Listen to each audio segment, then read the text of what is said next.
Membahas terkait dengan bagaimana kemudian kondisi ekonomi kita sekarang karena ada pertumbuhan ekonomi yang dicatat ini melambat di kuartal 1 tahun 2025 dan kita tentunya berharap dan optimis ada kebijakan pemerintah untuk bisa menekan angka pengangguran dan solusi atas PHK yang akhir-akhir ini cukup meningkat. Kemudian apa yang bisa dilakukan pemerintah untuk meningkatkan pertumbuhan ekonomi? Bagaimana pula solusi atas pengangguran dan PHK yang meningkat? Kita akan membahasnya bersama dengan sejumlah narasumber. Bergabung melalui sambungan daring ada Bob Azam, Ketua Bidang Ketenagakerjaan Apindo, dan ada Pak Fatih, anggota Komisi 11 DPR RI, fraksi Demokrat. Selamat pagi Bapak-Bapak. Selamat pagi. Selamat pagi. Baik, saya mau ke Pak Bob terlebih dahulu. Ini kan ada data yang dari Kemenaker ya, Pak Bob, ada sekitar 24.000 orang yang mengalami PHK paling tidak sampai April saja gitu ya. Dan ini jumlahnya sudah sepertiga dibandingkan dengan jumlah total di tahun 2024. Memang kondisi realnya di lapangan seperti apa Pak? Apakah memang banyak industri dan juga pengusaha yang mengalami tercekik gitu ya kondisinya dengan yang ada sekarang ini sehingga terus terpaksa melakukan PHK? Ya, seperti yang disampaikan Pak Menko Erlangga ya, angka dari Kementerian Tenaga Kerja itu ada 24.000, tapi di BPJS itu ada 77.000 gitu loh. Ya. Jadi memang kita melihat fenomenanya seperti itu, bahwa tiap tahun itu ada 3 sampai 4 juta angkatan kerja baru yang masuk pasar kerja, yang harus dicarikan pekerjaan, ditambah lagi mereka yang PHK ya. Nah, masalah PHK ini bukan masalah hanya di Indonesia saja ya. Hampir semua negara mengalami masalah PHK. Karena apa? Karena terjadi transformasi dunia usaha. Yang pertama ada transformasi digital ya. Dan itu sudah berlangsung lebih dari 10 tahun yang lalu gitu loh. Tinggal kita siap apa enggak gitu loh. Bahkan seperti negara di Singapura itu, mereka merencanakan, ada salah satu bank besar merencanakan untuk mem-PHK 5.000 orang untuk 5 tahun ke depan ya, karena mereka transformasi ke digital. Jadi memang ada problem-problem yang sifatnya struktural ya.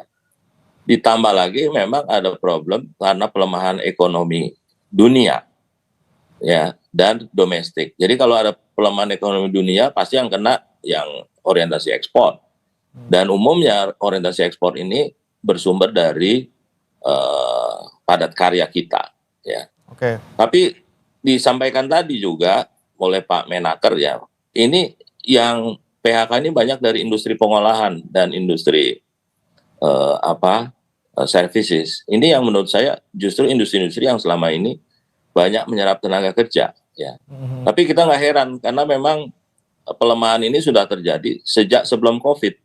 Ditambah lagi setelah COVID terjadi pelemahan ekonomi dunia, ditambah lagi sekarang adanya perang dagang, kemudian juga perang antara Rusia dan Ukraine yang menyebabkan terjadi pelemahan ekonomi di mana-mana. Jadi fenomena ini terjadi di mana-mana. Sudah jatuh tertimpa tangga, strukturalnya menekan, kemudian juga dari faktor eksternal dan juga domestik juga berpengaruh di baru-baru ini. Ya. Kemudian yang terhantam ini juga sektor yang padat karya seperti itu Pak Bob. Tapi kalau misalnya kondisinya seperti ini, apakah mungkin ini untuk kembali menambah jumlah tenaga kerja di tengah tuntutan kita yang sekarang lagi banyak pengangguran, kemudian bisakah pengusaha ini juga masih bisa berusaha untuk menambah jumlah tenaga kerja di tengah kondisi yang sedang tercekik seperti ini? Ya, banyak negara sekarang mengandalkan ekonomi domestik ya, karena ekspor kita nggak bisa berharap banyak ya. Nah, bagaimana cara meningkatkan ekonomi domestik? Ya harus diberikan stimulus terhadap ekonomi, kemudian dunia usaha. Nah, sekarang kan persoalannya likuiditas kita kan terbatas ya, dan pemerintah juga butuh likuiditas nih untuk menjalankan program-program pemerintah ya. Kemudian private sector butuh likuiditas untuk kredit dan lain sebagainya. Jangan lupa Bank Indonesia juga butuh likuiditas untuk menstabilkan rupiah. Nah, sekarang prioritasnya kemana? Ya. Nah, jadi kita juga menyarankan kepada pemerintah untuk memberikan insentif terhadap sektor-sektor yang memberikan multiplier efek besar ya, terhadap ekonomi kita. Jadi menyerap tenaga kerja. Dan pengalaman kita sewaktu COVID kan pemerintah memberikan insentif, ya. Nah, ada bidang-bidang yang begitu dikasih insentif, dia justru memberikan revenue kepada pemerintah lebih besar lagi. Misalnya Nah, apa saja ya, Pak sektor yang seharusnya jadi prioritas pemerintah diberikan ya, insentif? ya itu kan yang kita nggak usah terlalu khawatir dengan fiskal kita, karena justru bidang yang seperti ini yang harus kita bantu. Jadi maksud saya begini, kita harus cari bidang-bidang apa saja yang memberikan elastisitas lebih dari satu. Artinya kalau dikasih satu, dia bisa menghasilkan 1,2, 1,3. Hmm. Nah ini tugas kita bersama ya. Nah kemudian segera untuk diluncurkan insentifnya. Sebab kalau telat, nanti biaya untuk recovery-nya akan lebih besar lagi. Oke, oke. Baik-baik. Saya ke Pak Fatih dulu. Pak Fatih, kalau Anda melihat kondisi sekarang di mana kemarin Pak Menaker bilang di tengah peningkatan jumlah pengangguran secara absolut dari 7,2 menjadi 7,28, tapi di sisi lain Pak Menaker bilang lapangan kerja kita sekarang kondisinya masih tangguh karena dibilangnya ada 3,59 juta lapangan kerja baru yang tercipta. Tapi Anda melihatnya seperti apa? Apakah jumlah tenaga kerja, jumlah lapangan kerja yang baru 3,59 juta ini juga bisa menutupi jumlah pengangguran kita yang tadi 7,28 juta tahun ini? Iya, tentu tadi sudah dijelaskan oleh Pak Menko bahwa sekarang ini kan angkatan kerja kita yang naik. Dan ini adalah sebuah hal yang harusnya bisa menjadi keuntungan untuk kita. Inilah yang disebut bonus demografi kan gitu. Namun apabila perangkat kita kurang siap, ya ini yang akan terjadi ini hal yang tidak diinginkan, artinya pengangguran yang bertambah gitu. Jadi maksud saya harusnya ini kita memang sudah harus bergegas, ini pemerintah ini jadikan sebuah alert ya, bahwa sekarang angkatan kerja sudah mulai masuk, harusnya angkatan kerja ini kan bisa memberikan kontribusi, bisa memberikan tenaga, dorongan kepada ekonomi. Jangan sebaliknya ini menjadi sebuah beban, begitu.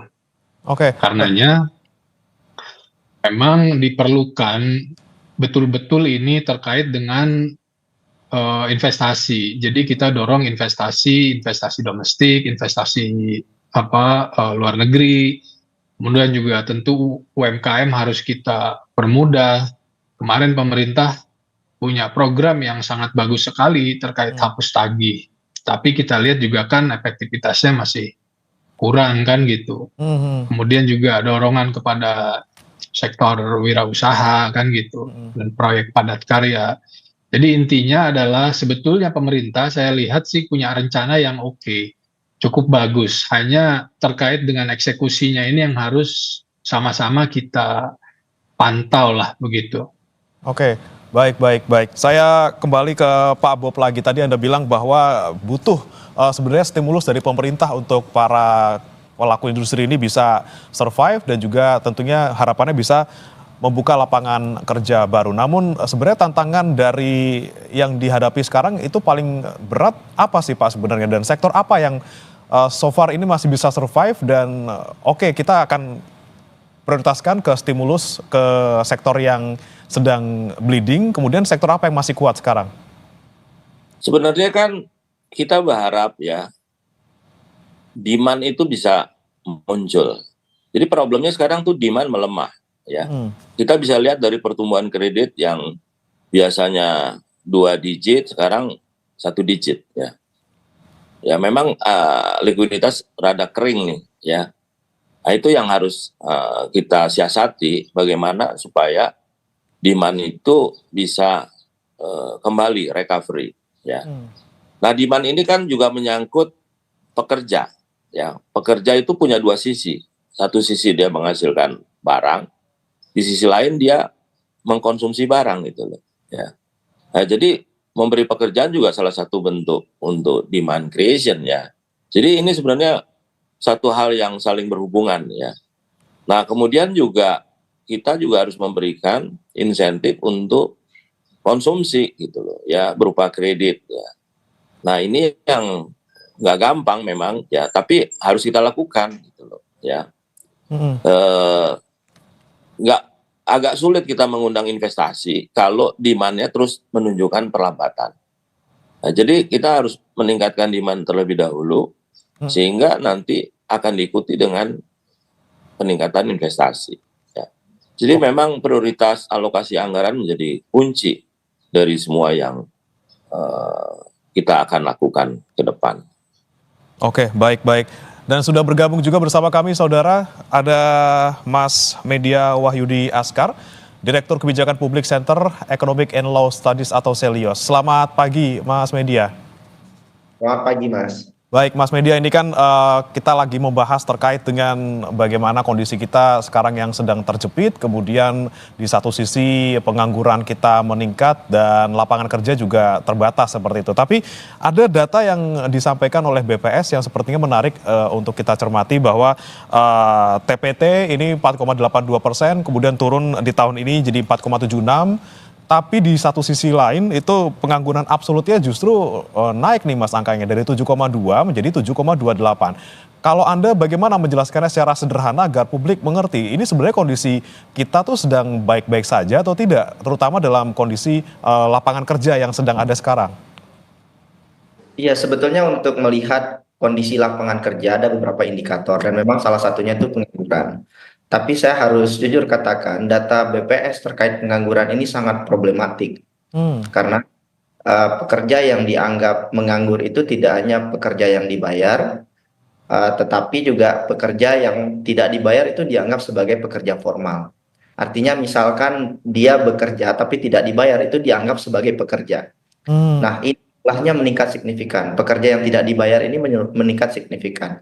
Artinya ada kondisi kualitas kerja yang juga tidak baik di Indonesia, yang sebetulnya jumlah pengangguran kita itu jauh lebih banyak dari angka BPS hari ini. Itu yang pertama. Yang kedua, PHK. Apakah PHK itu bisa banyak ketika pengangguran turun? Itu sangat mungkin terjadi. Artinya adalah mungkin saja secara agregat pengangguran itu mengalami penurunan, tetapi ada kontraksi ekonomi dalam jangka pendek di mana PHK itu dipengaruhi oleh faktor struktural, termasuk juga mungkin kebijakan pemerintah yang berdampak signifikan sehingga pelaku usaha itu menunda ekspansi. Nah, ini yang saya kira harus dicari jalan keluarnya ya, Mas. Dan saya melihat ada satu faktor struktural yang perlu segera dicari jalan keluarnya, yaitu Undang-Undang Cipta Kerja yang membuat sekarang PHK itu jauh lebih mudah, begitu ya. Karena potongannya jauh lebih rendah, termasuk juga akhirnya banyak perusahaan di sektor manufaktur misalnya, itu mulai beralih ke sistem kontrak atau outsourcing yang membuat tenaga kerja tetap mereka itu semakin sedikit, begitu Mas. Sehingga ada kondisi di mana saya kira saya melihat masih ada ruang perbaikan dari segi kebijakan, Mas. Terutama untuk terkait dengan regulasi dan undang-undang ketenagakerjaan. Oke, baik-baik. Kemudian saya mau ke Pak Fatih lagi. Pak Fatih, kalau tadi Anda sebutkan bahwa memang ada kebijakan-kebijakan yang perlu diambil oleh pemerintah, sudah ada rencananya, sudah bagus gitu ya. Cuman tinggal eksekusinya seperti apa. Tapi sebenarnya yang konkret seperti apa nih Pak Fatih, biar kita juga sama-sama jelas bahwa oke, pemerintah harus melakukan ini dan sesegera mungkin dalam jangka waktu sekian untuk tadi meningkatkan jumlah lapangan kerja dan juga mengurangi pengangguran, Pak Fatih. Ya, inilah yang kami lakukan di parlemen untuk terus mengawal dan melakukan komunikasi dengan pemerintah. Jadi terkait dengan efektivitas anggaran, contohnya tadi yang disebutkan oleh Pak Bob. Ini kan jauh-jauh hari sudah kita lakukan realokasi untuk mengarahkan anggaran ini kepada hal-hal yang bisa berdampak langsung pada ekonomi masyarakat, kan gitu. Terus kemudian terkait ease of doing business, investasi kan gitu. Kita sesalkan beberapa waktu yang lalu terjadi insiden gangguan terhadap satu perusahaan PMA dan itu harusnya ke depan nggak boleh terjadi lagi kayak begitu. Terus kemudian terkait dengan hapus tagih. Hapus tagih ini kan sebuah program yang sangat bagus sebetulnya. Akan menghilangkan beban administrasi dan tidak perlu likuiditas itu untuk melakukan hapus tagih. Tapi ternyata efektivitasnya kan kurang gitu. Kewirausahaan kita juga saya pikir perlu didorong lagi. Pemerintah dalam waktu dekat juga ada hadir dengan program Koperasi Merah Putih. Oke. Ya, saya pikir rencana-rencana dari pemerintah ini sudah oke, tinggal eksekusinya. Nah, ini yang kami lakukan bersama-sama seluruh komisi. Kita mendukung langkah-langkah baik pemerintah dan kita awasi agar pelaksanaannya sesuai dengan perencanaan seperti itu.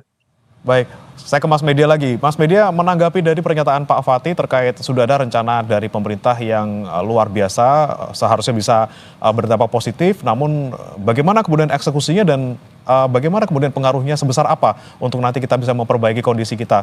Mungkin tadi soal belanja anggaran yang lebih ke bisa menstimulus daya beli masyarakat ataupun UMKM, dan juga tadi ada kebijakan beberapa yang terkait dengan hapus tagih seperti itu. Seperti apa Mas Media melihatnya? Iya, kita semua tentu berharap ada perbaikan kebijakan fiskal dan moneter kita terhadap PHK ini. Jadi kebijakan fiskal menyangkut keputusan pemerintah tentang pengeluaran yang berkaitan dengan berdampak langsung dengan lapangan kerja itu harus diperkuat. Saya kasih contoh Mas terkait efisiensi anggaran misalkan. Memang itu diutamakan untuk belanja-belanja tidak produktif ya, tetapi kenyataannya di lapangan justru yang berkurang anggarannya itu salah satunya juga adalah aspek-aspek yang berkaitan langsung dengan penciptaan lapangan kerja. Sebagai contoh BLK, banyak balai latihan kerja sekarang yang hidup segan mati tak mau, dan sekarang akibat efisiensi anggaran ini BLK juga stop aktivitas operasionalnya. Ini juga akan kontradiktif. Efisiensi anggaran bertujuan untuk memperkuat fiskal, tapi justru berbanding terbalik dampaknya ya, justru negatif pada penciptaan lapangan kerja. Itu satu hal. Jadi perlu perbaikan dari kualitas anggaran, termasuk juga soal subsidi. Saya kira ada banyak jenis subsidi yang seharusnya bisa diterima oleh para pekerja, dan ini harus diintegrasikan saya kira dengan APBN kita. Dan ini eksekusinya harus cepat begitu. Jadi pemerintah harus fokus dulu dalam jangka pendek ini. Saya kira ada beberapa subsidi yang terus bisa dilakukan untuk masyarakat menengah, khususnya kelas pekerja, termasuk di sektor kesehatan, pendidikan, termasuk juga transportasi. Dan untuk kebijakan moneter saya kira juga ini juga perlu perbaikan ya, karena ini implikasinya juga soal penurunan permintaan kredit konsumsi dan investasi. Maka ketika konsumen sekarang mengurangi belanja, penjualan menurun, otomatis pada akhirnya akan terjadi pengurangan karyawan begitu. Jadi pemerintah dari segi ekonomi makrojo juga harus melakukan perbaikan begitu, Mas. Oke, baik. Dan ini harus dilakukan dengan cepat saya kira, karena kondisinya juga cukup sudah mengkhawatirkan, Mas. Oke, jangan sampai memang tadi ya efisiensi anggaran yang dilakukan justru kurang tepat sasarannya, justru kontradiktif, dan juga tadi kita bantu subsidi juga agar konsumsi masyarakat meningkat. Lalu bagaimana nanti dengan Pak Bob Azam nih ya, dengan dari Apindo sendiri menyikapinya? Jangan beranjak saudara, kami akan kembali usai jeda berikut.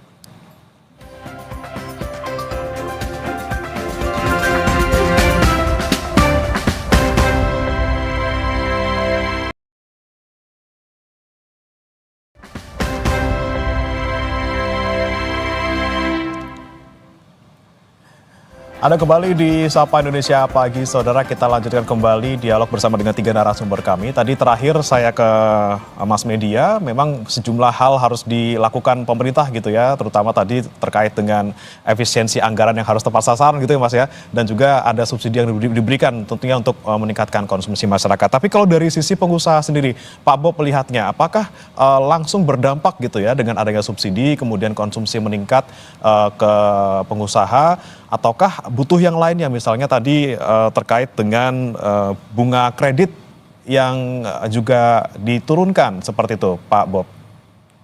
Ya, sebenarnya kan intinya seperti yang disampaikan Mas Media ya tadi ya, bagaimana meningkatkan konsumsi, terutama kita tingkatkan ya. Tapi jangan lupa kita juga menghadapi ekonomi biaya tinggi ya, yang menyebabkan industri itu tidak efisien. Investasi itu nggak masuk ya, termasuk sekarang tadi ya, itu juga meningkatkan ekonomi biaya tinggi. Tidak,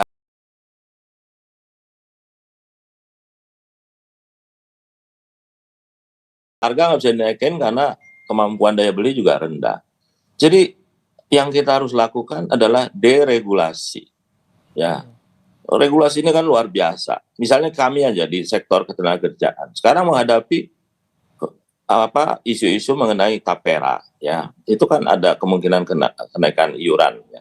Kemudian juga BPJS Kesehatan, ada kemungkinan kenaikan iuran karena sekarang sudah negatif ya, tagihan lebih besar daripada pemasukan. Kemudian juga penurunan kelas rumah sakit. Kemudian juga ada wajib anuitas buat pekerja. Jadi pekerja kalau pensiun nggak bisa ngambil duit secara lamsam ya, harus dicicil, harus beli asuransi jiwa dulu gitu loh ya. Belum lagi nanti ada isu undang-undang ketenagakerjaan yang dibatalkan oleh MK Judicial Review. Belum lagi ada undang-undang peraturan pemerintahan tentang pengupahan yang 10 tahun ini gonta-ganti 4 kali. Ya. Nah sekarang dari seabrek masalah-masalah ketenagakerjaan seperti itu, siapa yang mau datang invest? Nah jadi saya agak kurang setuju juga dengan yang disampaikan mass media yang menyalahkan Undang-Undang Cipta Kerja sebagai salah satu sumber untuk munculnya PHK. Justru dalam situasi seperti ini, semua peluang employment itu harus kita buka, ya. Termasuk magang juga kita harus buka, gitu loh. Nanti kalau misalnya ekonomi kita baik, kita perbaikilah satu-satu. Sebagai contoh ya, kalau misalnya hari libur ya, saya lihat di restoran-restoran itu layanannya itu sibuk luar biasa, ya. Saya tanya, kenapa kok sibuk begini? Kenapa nggak ambil orang paruh waktu dan sebagainya? Wah susah Pak, ya, izinnya dan lain sebagainya. Kan mestinya ini tidak terjadi. Kalau kita keluar negeri kan kita lihat banyak anak-anak sekolah, anak-anak mahasiswa yang bekerja di restoran 2 jam, 3 jam. Why not itu loh, yang seperti ini. Ya kita harus buka lah semua peluang kerja yang ada saat ini. Karena ekonomi kita tertekan. Penyerapan tenaga kerja kita memang tumbuh seperti yang disampaikan oleh Pak Menko, tetapi yang masuk pasar kerja itu kan luar biasa, sampai 4 juta. Pendidikannya juga nggak semuanya pendidikan tinggi, 50% itu pendidikan menengah ke bawah. Kita juga harus realistis, ya. Memang kualitas pekerjaan yang masuk Indonesia ini kurang baik gitu loh, ya. Tetapi tenaga kerja kita juga situasinya seperti itu. Jadi benar ya seperti saya sampaikan Pak Presiden, hapus outsourcing, tapi kita harus realistis gitu loh, melihat situasi yang ada saat ini. Nah, jadi tolong fokus, prioritaskan, ya, lakukan deregulasi, buka peluang kerja sebesar-besarnya, ya. Dan satu lagi, kita berharap bahwa penciptaan lapangan kerja ini bisa jadi indikator utama kesuksesan pemerintahan, ya. Jadi setiap bulan itu dibicarain berapa banyak lapangan kerja yang dibuka, ya. Jadi pemerintah sekelas Amerika saja, the Fed, kalau mereka ingin menaikkan suku bunga atau menurunkan suku bunga, mereka lihat dulu employment-nya. Nah di kita yang employment-nya begitu banyak, yang harapannya bisa menjadi bonus demografi, mestinya itu jadi KPI utama yang dibicarakan tiap bulan, ya. Baik, saya ke Mas Media. Tanggapannya Mas Media, apakah setuju misalnya tadi dengan deregulasi ini menjadi solusi yang bisa diambil oleh pemerintah saat ini? Ya, sebetulnya semangat UU Ciptaker itu kan deregulasi, penyederhanaan perizinan, kepastian hukum, dan juga reformasi dari regulasi ketenagakerjaan kita secara umum ya. Dan memang ada beberapa bagian ya, saya kira Pak Bob, yang memang harus ditinjau kembali dalam hal fleksibilitas hubungan ketenagakerjaan. Memang saya meyakini bahwa outsourcing itu jadi keniscayaan di tengah kondisi ekonomi global saat ini gitu ya. Tetapi ada beberapa aspek yang saya kira masih banyak ruang di mana para pekerja, buruh, termasuk juga pengusaha dan pemerintah bisa duduk bersama agar kita bisa lebih tahan terhadap guncangan ekonomi sehingga PHK tidak menjadi jalan keluar yang terakhir. Karena saya lihat datanya juga cukup mengkhawatirkan. Pasca tahun 2022 itu banyak perusahaan yang justru mengurangi bantuan terhadap jaminan kematian, jaminan hari tua, termasuk juga BPJS Kesehatan untuk para pekerjanya.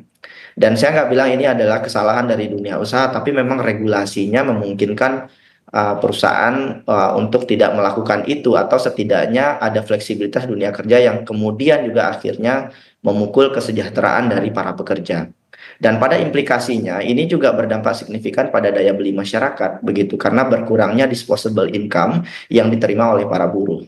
Hmm. Jadi saya kira pesan penting bagi pemerintah hari ini adalah ada kontraksi dari dunia ketenagakerjaan kita. Lonjakan potensi PHK itu jadi sinyal yang harus diantisipasi dan saya berharap itu jangka pendek dulu. Jadi jangka pendek yang pertama, pelaku usaha harus ditopang, didukung oleh kebijakan yang konstruktif dan suportif dan menjaga stabilitas industri. Saya sepakat sekali di titik itu Pak Bob. Dan untuk jangka pendek saya kira perluasan bantuan sosial, subsidi gaji untuk para pekerja itu mungkin boleh dicoba, penyaluran BLT berbasis wilayah industri itu juga mungkin bisa dicoba. Dan dalam jangka jangka menengah saya kira perlu ada insentif pajak yang lebih tepat sasaran, subsidi bunga kredit dan juga mungkin kerjasama yang lebih baik dengan asosiasi industri.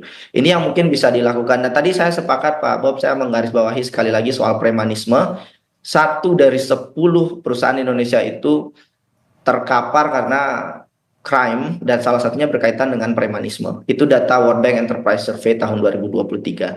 Jadi saya sepakat sekali gimana investor mau aman dan nyaman berusaha di Indonesia kalau kondisi ekosistem dan kondisi perekonomian kita masih diganggu oleh aspek-aspek eksternal yang tidak ada di dalam regulasi. Dan ini pasti akan menurunkan indeks kepercayaan investor dan juga masyarakat luas terhadap kondisi investasi di Indonesia. Jadi saya kira ini yang harus direspon dengan cepat. Dan satu lagi Mas, sektor manufaktur. Ya. Jadi ini 18 juta lebih ya tenaga kerjanya dan tekstil, garmen, alas kaki ini mengalami penurunan output dan ini tercermin dalam laporan PMI terbaru kita ya dan menyentuh level terendah. Jadi ini harus segera diantisipasi oleh pemerintah, kemudian datang bertemu dengan para pelaku usaha untuk kemudian melakukan evaluasi bersama mencari jalan keluar tidak hanya dari segi regulasi tapi juga terkait kepastian kerja dan saya berharap ini bisa dicari jalan keluarnya bersama. Baik, jalan keluarnya tentunya tidak hanya satu, tapi banyak yang bisa dilakukan oleh pemerintah dan tentunya juga berdasarkan dengan regulasi yang tepat juga. Kalau dari Pak Fatih, bagaimana memastikan regulasi yang nanti dilakukan ataupun dilaksanakan oleh pemerintah ini juga sesuai, bisa mengakomodasi kepentingan semua pihak, tidak hanya pengusaha yang sekarang sedang terjepit, tapi juga para pekerja maupun para warga yang juga masih menganggur dan butuh pekerjaan seperti itu. Ya, tentu pemerintah ini harus ada di garis tengah kan. Karena kalau misalnya pengusaha tentu punya kemauan yang selalu berlawanan dengan pekerjanya kan begitu. Namun yang ingin saya sampaikan di sini terkait dengan untuk melakukan penyerapan angkatan kerja maksimal ini kan tidak harus pendekatan dari atas. Kita harus bottom up-nya ini harus kita perkuat juga. Tadi hapus tagih itu harus dibuat sukses. Kenapa? Karena kalau orang-orang ini bisa punya akses lagi kepada perbankan, kepada kredit yang murah, ini kan akan menggerakkan ekonomi di bawah. Kemudian juga dukungan kepada kewirausahaan. Jadi untuk ngambil kredit para pengusaha kecil itu harusnya dipermudah, diberikan kemudahan dan itu tertuang di dalam Undang-Undang P2SK sebetulnya. Jadi lembaga keuangan, bank dan non-bank itu harusnya memang memberikan kemudahan ke katanya ini dari atas ke bawah, top down. Kita yakin bahwa pemerintah ini sudah memberikan aturan dan juga arah. Deregulasi tadi sudah sepakat tentu. Pemerintah sekarang kan ya kita harus perkuat ekonomi yang di bawah ini karena untuk mengentaskan pengangguran ini kan bukan hanya kerja di pabrik tapi bagaimana kemudian tercipta lapangan kerja, tercipta unit-unit usaha di daerah, di kampung-kampung, di desa-desa yang pada akhirnya akan membuat kemampuan ekonomi meningkat. Ini juga salah satunya Koperasi Merah Putih. Ini kan di dalam rangka untuk memperkuat bottom up ini, sehingga bonus demografi kita ini yang jangan sampai kelewat gitu. Jangan sampai angkatan kerja produktif meningkat ini menjadi beban, tetapi harusnya menjadi dorongan bagi ekonomi. Jadi top down bottom up-nya harus kita perkuat begitu. Oke, baik. Ini terakhir sebelum kita tutup dialog hari ini, saya mau ke Pak Bob. Pak Bob, apa harapan Anda sebagai pengusaha tentunya di tengah kondisi yang seperti ini, bagaimana kemudian menyikapi tantangan ekonomi yang luar biasa dengan banyaknya pengangguran, kemudian kondisi perusahaan yang juga sedang banyak yang terjepit. Apa yang Anda harapkan ke depannya terkait dengan mungkin kebijakan pemerintah ataupun regulasi yang nanti akan dilaksanakan pemerintah, seperti itu Pak? Saya ingin merimain kembali ya bahwa oke lah kita punya konsentrasi terhadap PHK ya. Tapi perlu diingat juga ya, PHK itu tidak selalu negatif. Itu juga bisa dilihat sebagai bentuk penyelamatan perusahaan. Jadi jangan sampai PHK ditahan, perusahaannya ambruk ya. Nah, kemudian juga PHK mungkin saja pada saat itu perusahaan punya dana. Sehingga waktu PHK orang masih punya pesangon. Kalau ditahan, mungkin dananya juga udah nggak ada gitu loh. Ya, jadi persoalannya bukan hanya PHK, ya terjadi di semua negara. Ini PHK terjadi di semua negara, ya karena macam-macam persoalan. Salah satunya adalah transformasi dunia usaha, ya. Tapi yang lebih penting kita konsentrasi penciptaan lapangan kerja, ya.